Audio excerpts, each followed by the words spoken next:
Good morning students. हमने पाठ पढ़ा था पाठ 6 घमंडी बंटी। हमने कल उसके प्रश्न उत्तर डिस्कस किए थे। आज हम थोड़ा सा बुक वर्क करेंगे। ठीक है बेटा।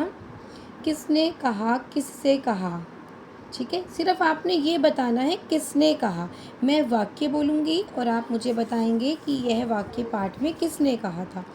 तुम्हारी पूंछ कितनी लंबी हो गई है, किसने कहा था पाठ में? यस, बंटी बंदर ने कहा। सुबह सुबह इन बातों में समय नष्ट नहीं करना चाहिए, किसने कहा? हाथी ने कहा। Very good. हाथी भी ठीक कहता है, यह वाक्य किसने कहा था? मुर्गे ने कहा। केवल धन्यवाद देने से काम नहीं चलेगा। चलिए बताइए, सोचिए और बताइए, पाठ में किसने कहा था केवल धन्यवाद देने से काम नहीं चलेगा? हाथी ने कहा। Very good.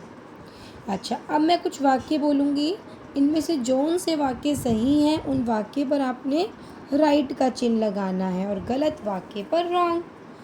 हाथी गन्ने के खेत की ओर चल पड़ा। Yes, right. हाथी बंदर को खरी खोटी सुनाने लगा। रॉन्ग, क्योंकि हाथी बंदर को खरी खोटी नहीं सुना रहा था, बल्कि बंदर हाथी को खरी खोटी सुना रहा था, है ना। इसमें उल्टा लिखा है, इसलिए यह वाक्य गलत। मुर्गे ने अपनी पूंछ को अच्छी बताया। यस, मुर्गे ने कहा था हाँ मेरी पूंछ तो बहुत अच्छी है। नेक्स्ट है, बंटी बंदर की पूंछ लकड़ी में फंसती चली गई। यस, सही। जैसे जैसे वह अपनी पूंछ निकालने की कोशिश करता रहा, उसकी पूंछ और ज़्यादा लकड़ी में फंसती चली गई। सत्य। ठीक है।